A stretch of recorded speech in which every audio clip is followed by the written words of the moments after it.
Всем привет! Я Саша Лоза, тренер по женской стрижке в школе Диметриус. Сегодня я покажу, как стричь боб-каре в технике Диметриус. Обязательно подписывайтесь на наш канал, ставьте лайк, нажимайте колокольчик, чтобы не пропустить новые видео.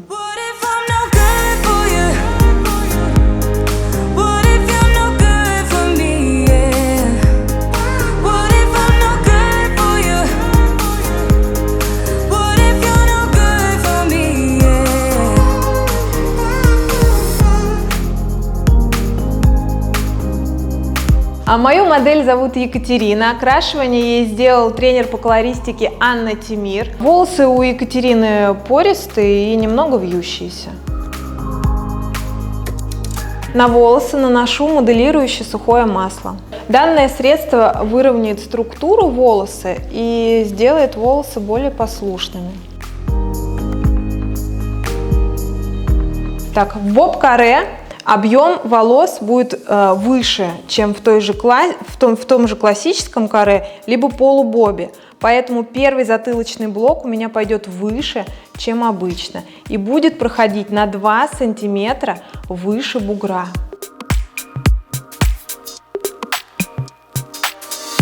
Если у вашего клиента первый затылочный блок с большими вихрами, то я бы выбрала другую каре. Давай заново, реально. Первый затылочный блок будет проходить на 2 сантиметра выше бугра. Тем самым мы объем сделаем выше. Я определила бугор и поднялась на 2 сантиметра. И иду к уху. Пробор у меня будет приходить чуть выше середины уха.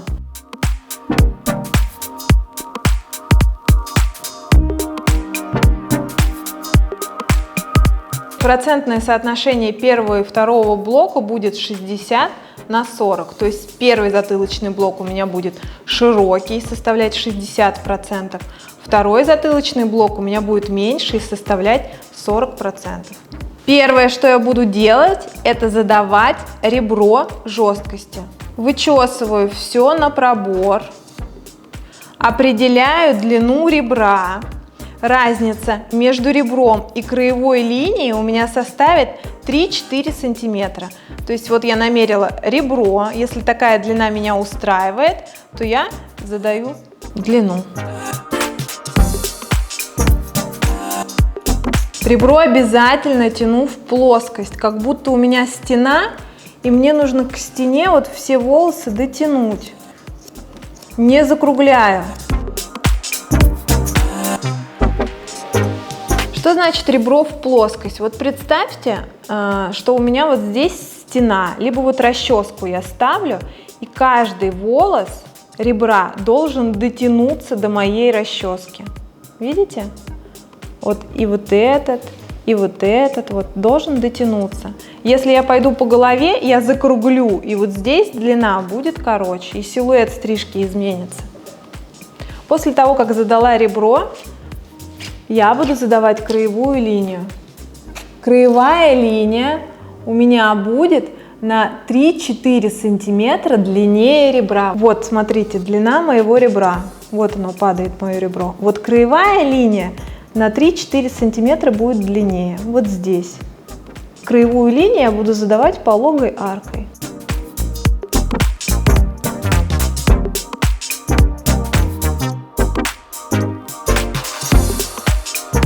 Приступаю к градуировке. Смотрите, я ребро должна соединить со своей краевой линией.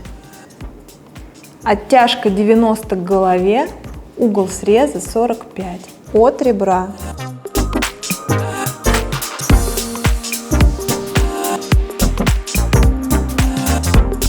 Оттягиваю в плоскость, точно так же, как задавала ребро. От ребра спускаюсь к своей краевой линии. И вот эту вот крайнюю прядь я подчесываю к предыдущей.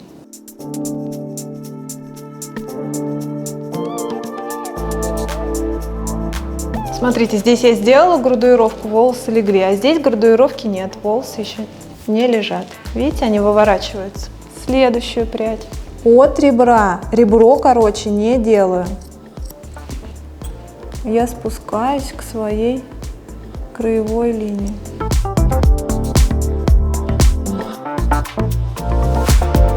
Теперь мне необходимо убрать вихры. Вихры мне необходимо убрать до сушки волос. Если я этого не сделаю, они подымут мою краевую линию.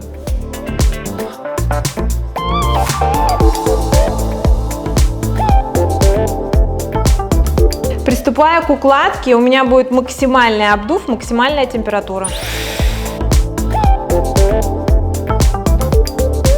Очень частая ошибка. Укладку начинают делать прям вот от краевой линии, да? Поднимают краевую линию, потом это просто невозможно доработать. Укладку я всегда начинаю делать от ребра и качу брашинг по голове.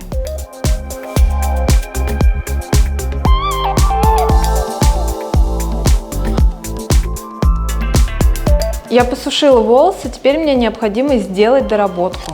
Доработку я делаю триммером. Поглаживающими движениями я спускаюсь вниз к краевой линии.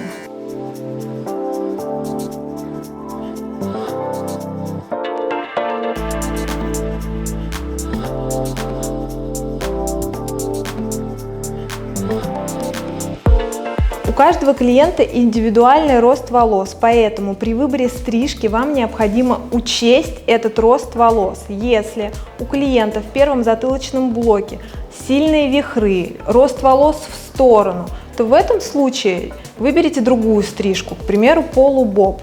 В бобе второй затылочный блок не перекроет первый блок, и краевая линия останется вот в таком виде. Посмотрите, вот с этой стороны у меня краевая линия лежит идеально, а с этой стороны у моей модели большой вихор. Видите, волосы растут в сторону, и этот вихор поднимает мне краевую линию. В данном случае я это доработаю уже в конце финальной доработки, все у меня будет красиво. Но если вихры большие, то выберите другую стрижку, к примеру, полубоб. Я приступаю к стрижке второго затылочного блока. Обязательно смачивайте проборы. Второй затылочный блок будет проходить у меня через перпендикуляр. Определяем перпендикуляр. На бугор в теменной зоне я кладу расческу, смотрите. Вот она у меня лежит. В затылочной зоне на бугор я ставлю руку. Пересечение плоскостей у меня образует прямой угол. Угол делю пополам. В этом месте у меня будет мой перпендикуляр. И иду к вершине уха. Смотрите, соотношение блоков 60 на 40, да? И важно, второй затылочный блок не должен быть больше 3-4 сантиметров.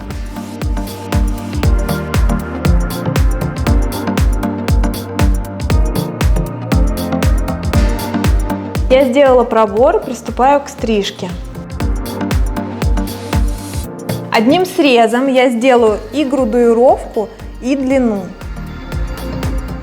Оттяжка 90, угол среза 90. Смотрите, я в пальце взяла ребро, вот оно сухое. И теперь от ребра мне необходимо пропустить 1,5-2 сантиметра и сделать срез. Очень важно, в бобе мы не открываем руку. Если вы сильно откроете руку, макушка заторчит.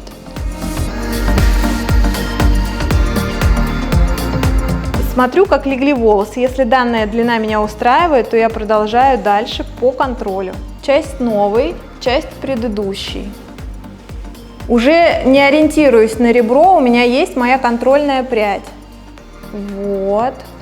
Я вижу контрольную прядь и по ней стригу. Контроль у меня будет подвижный. Следующую прядь. Оттяжка 90, угол среза 90.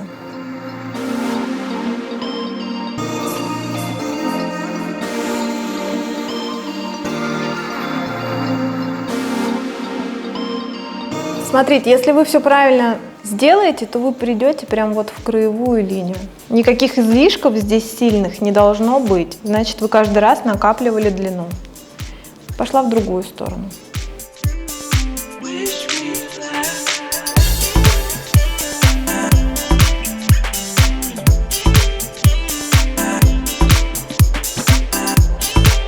Вычесывая на пробор, я делаю контрольную оттяжку и проверяю, нет ли у меня недостриженных прядей. К примеру, если бы у меня какой-нибудь волос из моей линии выделялся, я бы пересмотрела это место и проверила бы свою градуировку. У меня все хорошо, поэтому я приступаю к укладке.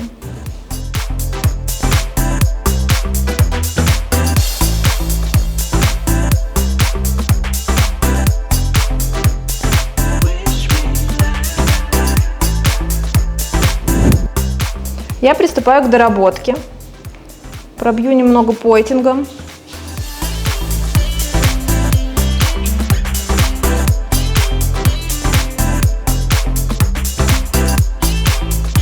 Приступаю к височным блокам.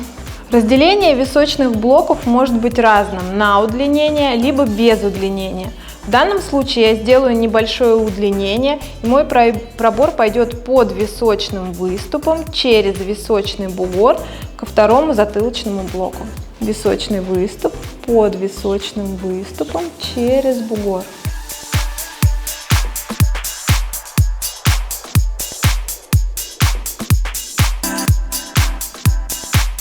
Волосы теменного блока я прям под один зажим собираю. В этом случае мне легко проверить, да, симметричность моих проборов. Смотрите, я вижу, что здесь все симметрично, вижу, что они на одной высоте. К примеру, если бы вы под разные зажимы все это закалывали, симметричность было проверить намного труднее. Задаю краевую линию. Пальцами я могу регулировать удлинение от краевой линии затылочного блока. Я задаю длину.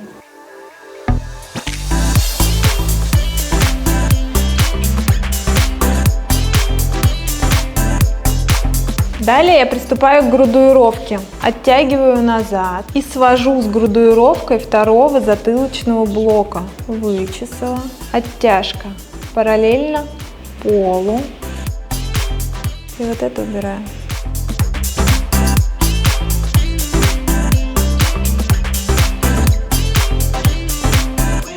Далее я буду делать градуировку над ухом. Смотрите, если волосы тонкие, да, редкие, я могу это сделать за один срез. Прям возьму, параллельно полу отчешу и сделаю градуировку. Если волосы плотные, да, то я разделю это на 2 раза, чтобы работа была чище. Все, приступаю к укладке.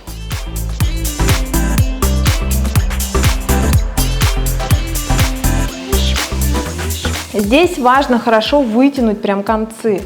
Но так как плечо у нас близко, и мы можем обжечь горячим воздухом, я попрошу, и Катя развернет голову в сторону. Расстояние до тела увеличится, и мне будет проще все это вытянуть.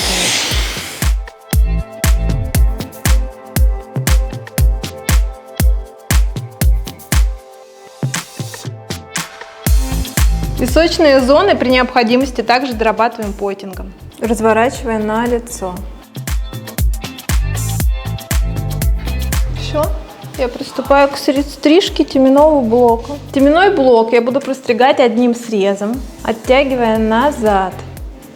Контроль. У меня градуировка второго затылочного блока. Простригаю на сантиметр длиннее.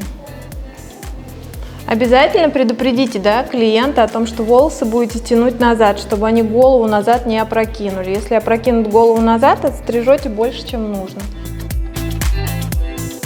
Вычесала, Катя, сейчас я буду тянуть, ты мне сопротивляйся.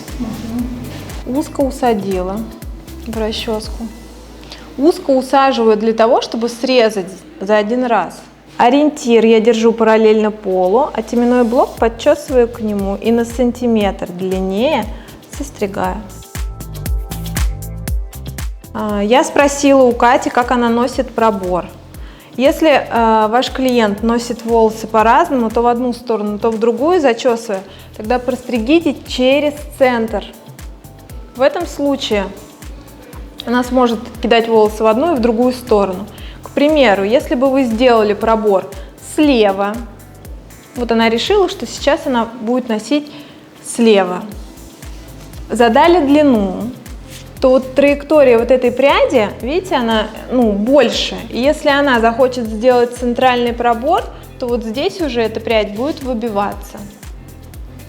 Поэтому, если по-разному носит, делайте центральный пробор.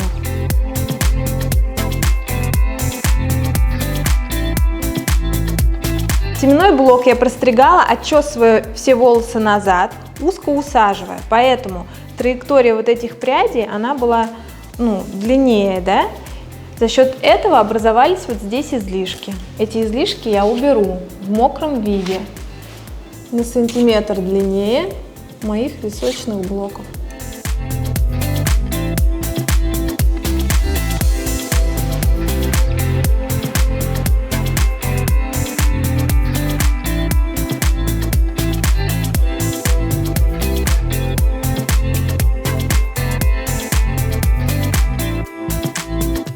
Приступаю к доработке.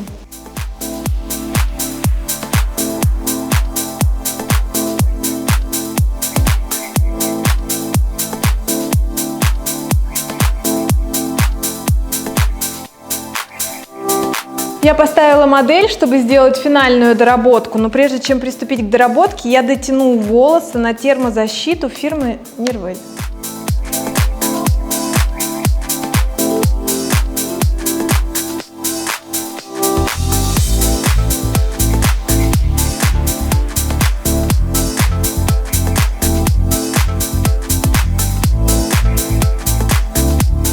Почему я доработку финальную делаю стоя? Потому что когда у меня клиент сидит в кресле под пеньюаром, я не могу контролировать положение его тела, да? Мог завалиться на один бок. Стоя я контролирую уже все какие-то неточности, которые я могла допустить, я убираю. И в этот момент очень важно обратить внимание, как клиент поставил ногу, потому что иногда они заваливаются также на один бок, и доработка будет некорректна. Контролируем положение ног.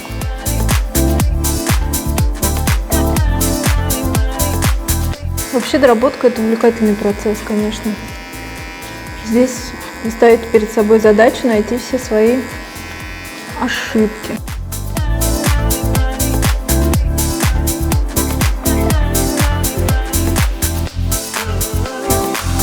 Я доработала стрижку. У меня в стрижке есть текстура, объем, да, стрижка подвижная. Сейчас лаком я уберу пушистость лишнюю, чтобы подготовить модель для фотосессии.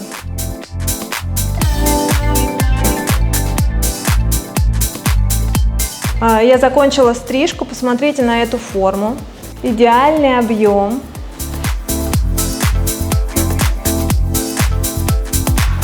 Я знаю, тебе понравилось это видео. Ставь лайк, нажимай на колокольчик, подписывайся на наш канал. И помните о том, что у нас есть интернет-магазин, в котором ты можешь приобрести всю продукцию, которую видела в этом видео. Будь с нами, будь с Demetrios.